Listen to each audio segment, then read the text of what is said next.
Ya, Rabu besok Komisi 3 DPR menggelar rapat dengan pendapat bersama Menko Polhukam Mahfud MD. DPR akan meminta kejelasan soal gaduh transaksi 349 triliun di Kementerian Keuangan. Melalui akun Twitternya, Mahfud MD memastikan hadir dan justru meminta Komisi 3 DPR tidak lagi menunda rapat.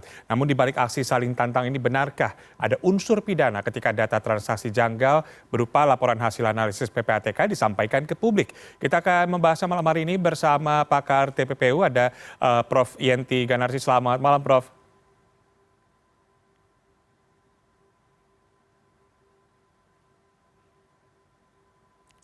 Prof. Yenti, bisa mendengar suara saya di studio? Selamat malam, Assalamualaikum warahmatullahi wabarakatuh. Waalaikumsalam. Ya, dan ada Pak Arsul Sani, anggota Komisi 3 DPR RI. Selamat malam, Pak Arsul. Selamat malam, Assalamualaikum Mas Taufik. Waalaikumsalam. Ya, saya akan ke Pak Arsul terlebih dahulu. Tadi bagaimana menanggapi tantangan dari Pak Mahfud MD? Besok jangan ditunda lagi.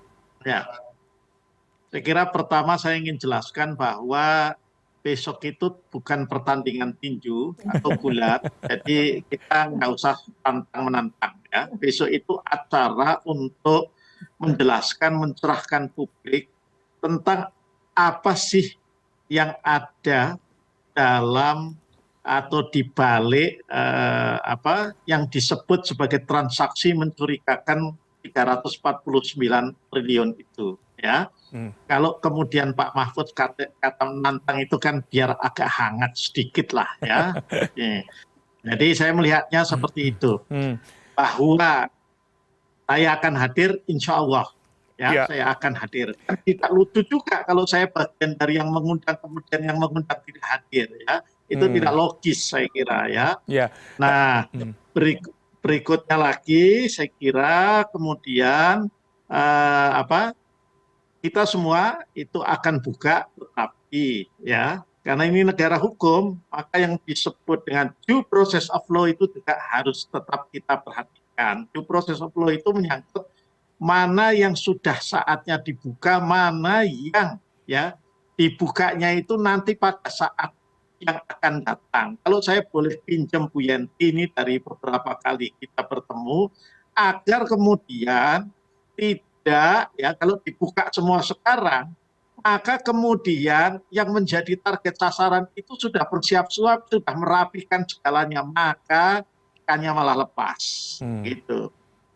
Tapi sebelumnya Pak Arsul, sebelumnya sejumlah anggota DPR juga menilai apa yang dilakukan oleh Mahfud ini sebenarnya hanya sekedar sensasi begitu, menyampaikan isu yang bombastis namun tidak jelas follow up-nya. Bahkan ada juga yang sempat menyebutkan sekedar cari panggung.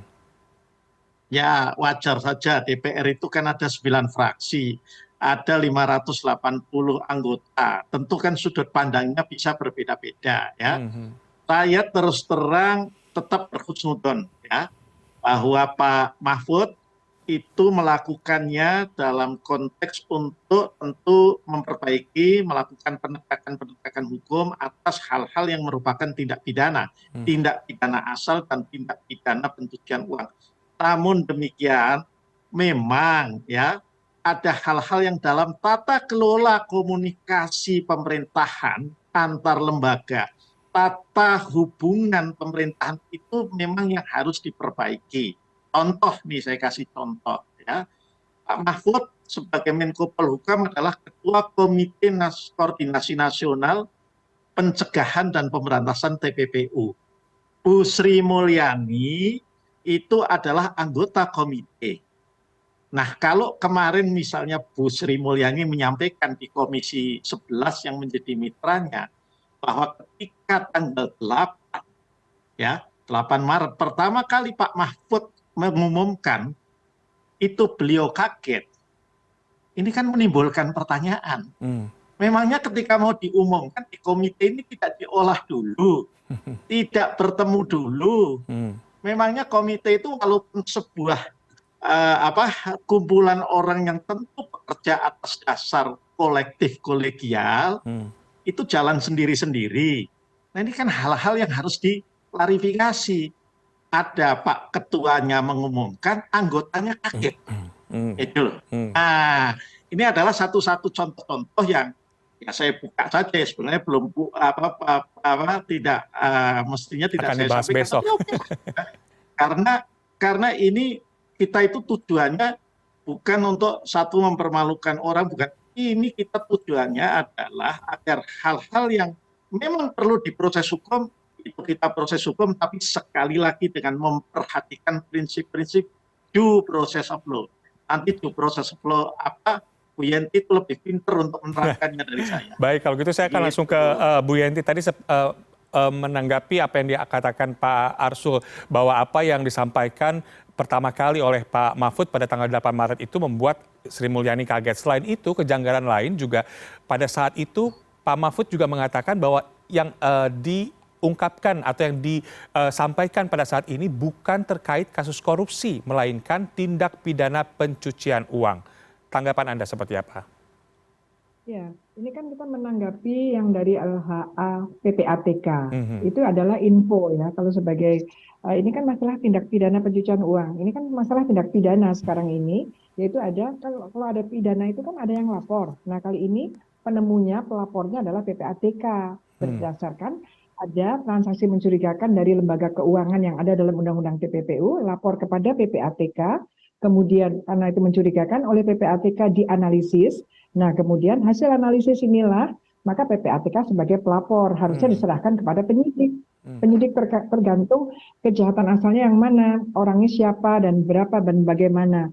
Kemudian ini yang disampaikan, saya juga tidak tahu ya aturannya, mungkin Pak Arsul bisa bantu. Kenapa PPATK menyampaikannya kepada Menko Polhukam gitu? Apakah memang begitu? Tetapi yang jelas tidak boleh disampaikan secara terbuka, besok ya tidak boleh, nanti hilang semua gitu. Namun harus selesai 346 triliun itu harus betul-betul disampaikan. Tetapi pada waktu itu, misalnya tadi disebutkan Pak Mahfud menyatakan ini adalah TPPU bukan korupsi. Nggak bisa juga. Jadi ini adalah TPPU, dugaan TPPU yang nanti diserahkan kepada penyidik. Nanti penyidiknya yang akan menentukan apakah TPPU ini berasal dari tindak pidana asal korupsi, ataukah hanya pajak, ataukah bea cukai, ataukah narkotika, atau dan sebagainya lah. Tapi kelihatannya selain pajak dan bea cukai bisa jadi adalah korupsi juga. Karena apa? Kalau ada pajak dan bea cukai, tetapi ada keterlibatan pejabatnya, yang kemudian pejabat-pejabat yang harus LHKPN itu di satu sisi ternyata menerima suap atau gratifikasi, kan bisa masuknya dari korupsi, penyidik korupsi saja daripada penyidik penyidik bea cukai, dan diserahkannya juga bukan kepada menteri harusnya, karena ini adalah due process of law. Ini diserahkannya juga kepada penyidik direktoratnya bea cukai dan pajak. Jadi Dirjen lain harusnya tidak boleh lihat karena ini sangat rahasia. Karena apa? Ini untuk menyelamatkan kalau seandainya ini benar-benar hasil kejahatan yang sudah mengalir, yang kita temukan dari alirannya, yaitu dugaan TPPU yang kemudian kita lihat kejahatan asalnya ini. Nanti kalau diributkan, orangnya tahu, sudah terlanjur, nanti keburu hilang.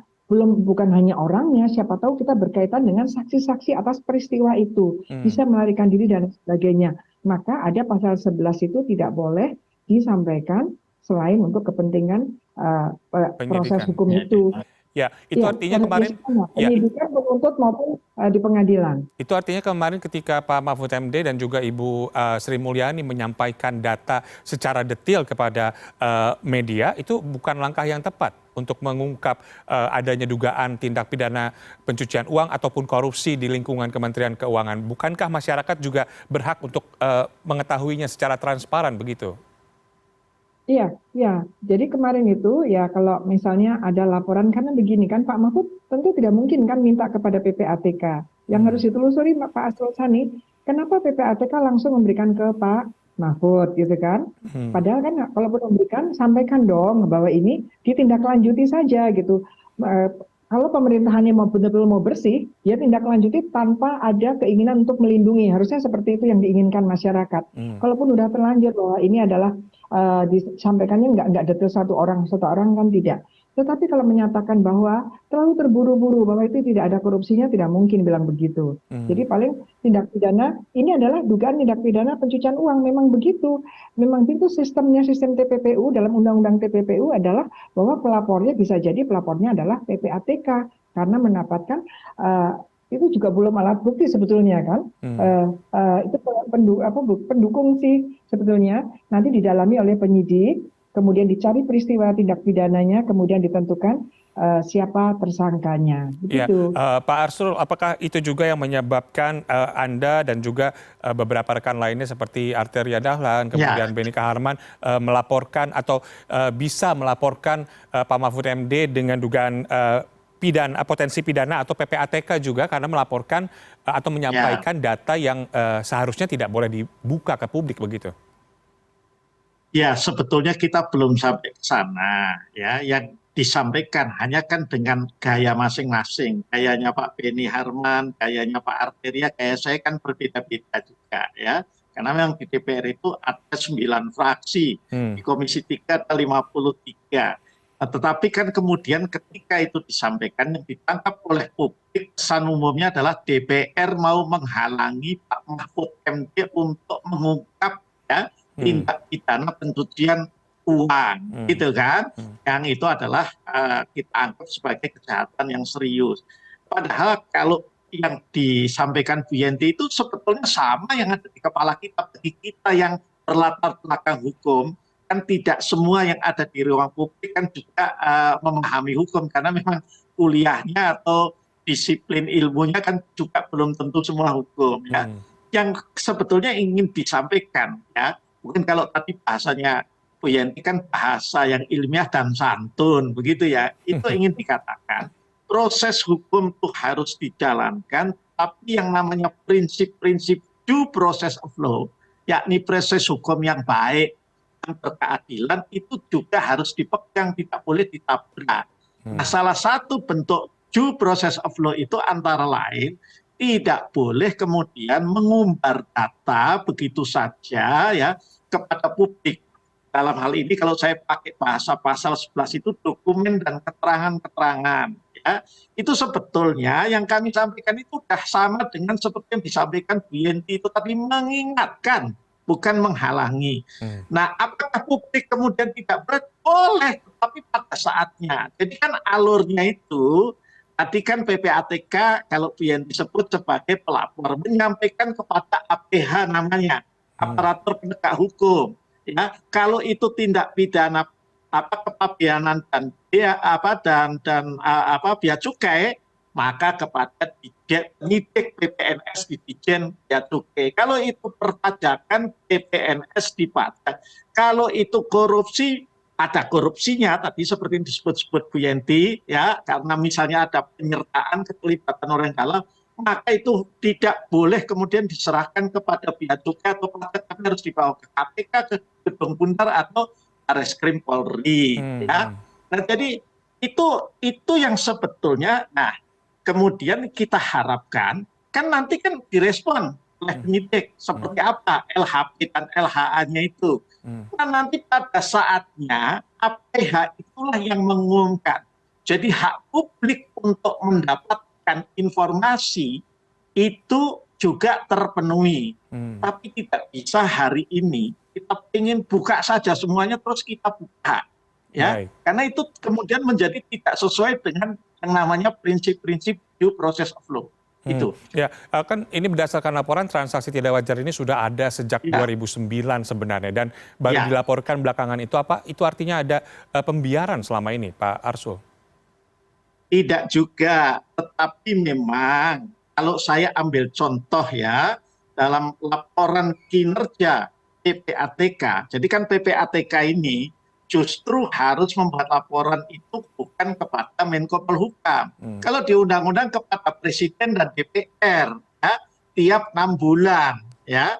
Nah, dalam laporan kinerja tahun 2022, ya, yang disampaikan oleh PPATK kepada DPR antara lain disebutkan, ya, bahwa dari semua LHP dan LHA yang disampaikan kepada APH, berarti kalau disampaikan kepada APH itu transaksi tindak pidana transaksi mencurigakan yang ada dugaan tindak pidana pencucian uang ini terkait dengan tindak pidana asal.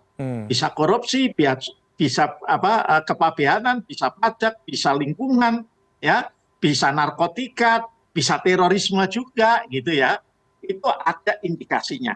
Nah itu disebutkan oleh PPATK bahwa yang ditindaklanjuti itu prosentasenya sekitar 35-40%. Nah itu mestinya kemudian bayangan saya, baik DPR, juga komite lah katakanlah, itulah yang kemudian melakukan rapat koordinasi. Ya, Baik. karena di dalam komite koordinasi itu, komite TPPU kita sebut demikian, itu yang dipimpin Pak Mahfud itu juga beranggotakan mulai dari Kapolri, Ketua KPK, OJK, Jaksa Agung dan lain sebagainya. Baik. Itu semua unsur penegak hukum lah yang punya PPNS di sana. Baik, saya akan terakhir ke Bu Yenti. Bu Yenti, saya sempat membaca usulan Anda di beberapa media nih soal perlu dibentuknya tim bayangan sebelum dilakukan penyidikan. Bukankah nanti ini akan jadi tumpang tindih?